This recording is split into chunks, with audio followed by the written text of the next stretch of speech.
अस्सलाम वालेकुम एवरीवन, मैं हूँ सिमीशा और आप देख रहे हैं मेरा चैनल है मैं पॉलिटिकल साइंस विद सिमीशा। इस वीडियो में मैं मोनेटिस्को के इंट्रोडक्शन देने जा रही हूँ, रिव्यू देने जा रही हूँ इसके बारे में, और वो भी मैं अपने नोट्स के हवाले से दूंगी। ठीक है, अपने नोट्स में बताऊंगी तो कि मैंने क्या लिखा हुआ था। मोंतेस्को का तारुफ। मोंतेस्को 1679 में फ्रांस के शहर कस्बा बॉर्डिक्स के करीब एक मकाम चेटी डे ब्रेडे में पैदा हुआ। ज़रूरी नहीं आप इस मकाम को याद रखें, मैंने नहीं किया था। इसका बाप एक नामवर वकील और इसकी मां ला ब्रेडे रियासत की वारिस थी। 1708 में बॉर्डिक्स की पार्लियामेंट का रुकन मुंतखब हो गया था, यानी कि ये बहुत ही अमीर घराने से सियासी रहनुमा था, सियासी खानदान से इसका ताल्लुक था।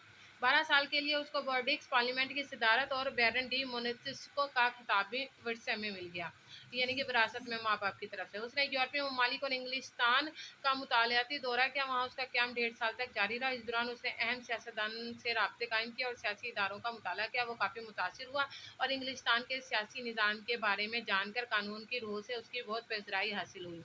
ठीक है, 1955 में इसका इंतकाल हुआ। इसने मोंतेस्को का इसकी तसानीफ देख लेते हैं। फारसी खतूत 1721 में लिखे थे। रूम की अजमत और जवाल पर गौर। इसकी बुक का नाम है रूहे कवानीन, ये इसकी फेमस तरीन बुक है।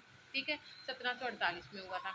ये मैंने मोंतेस्को का तारुफ के हवाले से एक वीडियो बना दी है, शॉर्ट वीडियो बना रही हूँ ताकि आप लोग जल्दी जल्दी देखें और इसको याद कर सकें। थैंक यू सो मच, अपना ख्याल रखिएगा। अल्लाह हाफिज़।